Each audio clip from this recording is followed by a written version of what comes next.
Savez-vous ce qui a vraiment déclenché le conflit entre les États-Unis, Israël et l'Iran? Ce n'est pas une étincelle soudaine dans un baril de poudre, mais une mèche qui brûle lentement, observée depuis des décennies par des dirigeants conscients qu'elle finirait par atteindre son terme. L'histoire officielle, celle que l'on voit sur tous les écrans et dans les discours officiels, parle d'armes nucléaires, l'Iran qui s'approche d'une bombe, Israël menacé, existentiellement, et les États-Unis jurant de stopper la prolifération et le terrorisme. Mais si l'on gratte la surface, on découvre quelque chose de plus ancien et plus primal, le pouvoir brut, le contrôle des terres et des ressources, et la peur de perdre sa domination. Tout commence dans l'ombre de l'histoire. En 1979, la révolution iranienne renverse le jeu. Les États-Unis perdent un allié clé avec le Shah, et un nouveau régime surgit, refusant de suivre les règles de Washington.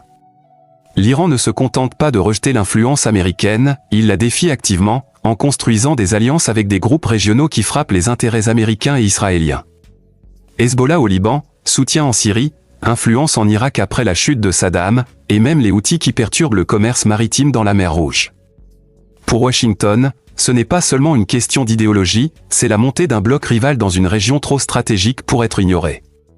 Et stratégique, elle l'est. L'Iran se tient comme un gardien du détroit d'Ormuz, ce passage étroit par lequel transite chaque jour près de 20% du pétrole mondial.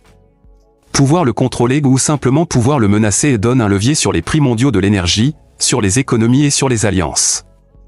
Pour les États-Unis, qui patrouillent ces eaux depuis des générations, laisser l'Iran devenir trop puissant, c'est risquer de donner à un rival ou pire, à des partenaires comme la Chine et la Russie la clé pour perturber le flux.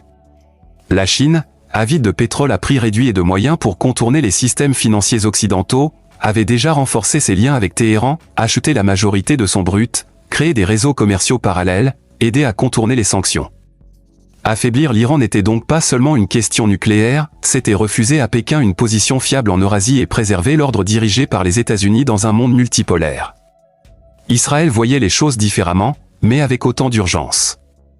Pour Tel Aviv, l'Iran n'était pas une menace nucléaire hypothétique, c'était l'architecte d'un anneau d'hostilité qui se refermait autour du pays.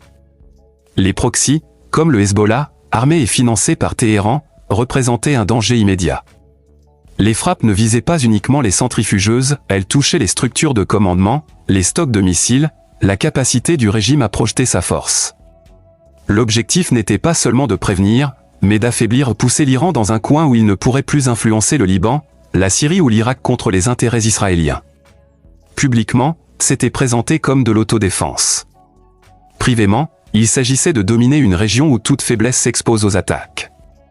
Puis vint la fenêtre d'opportunité. Au milieu des années 2020,